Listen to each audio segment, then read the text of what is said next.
Australia is the #1 ranked test nation in the world, but not for long. 1-0 India. They have done a demolition job on Australia. The top order needs rejuvenation, and the Cricket Australia selectors need to act now, with 4 critical tests remaining against India ahead of an Ashes series next summer on Australian soil. Even if they do act after this opening test, it will be 12 months too late. They missed the opportunity to settle a new opener against Pakistan last summer, sticking with veteran incumbent David Warner. Yes, Warner deserved a farewell test on his home ground, the SCG, but Cameron Bancroft, who was in cracking form at the time, should have been given the nod for the opening 2 tests of last summer. Warner's backers will point to the 164 he made in Perth in the first test, but was it a good decision in hindsight? In 4 tests played this year in between the Pakistan and India series, 2 against the West Indies and 2 against New Zealand, the Aussies experimented with Steve Smith as Usman Khawaja's partner and it just didn't work. Marnus Labuschagne needs to be given a rest for the second test in Adelaide, a day-nighter where the pink ball will be lethal in Jasprit Bumrah's hand. Labuschagne has scored 123 from his past 10 test innings and an average of 13.66. It's just not good enough. Australia's number 3 took 52 balls for a score of 2 in the first innings and should have been out for a duck, if not for a Virat Kohli dropping a soda at slip. He made 3 on Sunday night in difficult fading light, but in now familiar circumstances, left the ball he shouldn't have and it tracked back into his pads. And he also coughed up 2 reviews. But Labuschagne might be saved by a lack of options. Cameron Green is a genuine long-termer, but unavailable this summer through injury. Nathan McSweeney looks every bit a test player, even though he has failed to have an impact in this test, but he might feel more comfortable replacing Labuschagne at 3.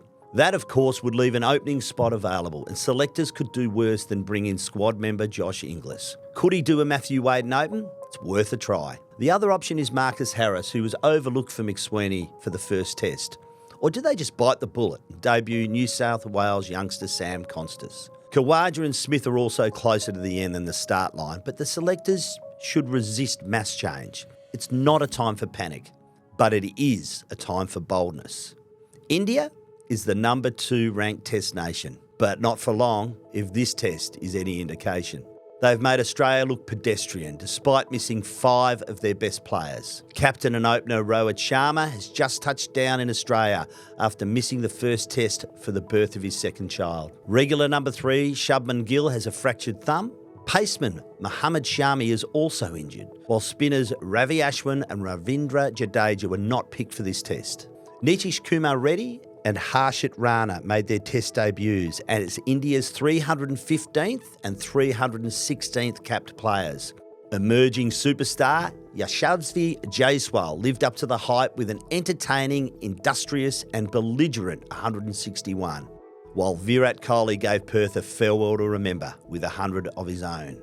Bumrah assumed the captaincy for only the second time, made a brave call to bat first on a greenish wicket and tore the heart out of Australia with the ball. India was energetic, bold and inventive. Everything Australia was not. And the curators of the Perth pitch deserve credit too. After 17 wickets fell on day 1, any concerns were allayed when the Australia and India teams informed them they had produced a first-class wicket. Both teams just conceded they batted badly and bowled well. This test pitch has had a bit in it for everyone. The bowlers, the batters, and of course the fans. And away from the pitch, in the days leading up to this test, I called on the Perth public to make a statement and fill Optus Stadium.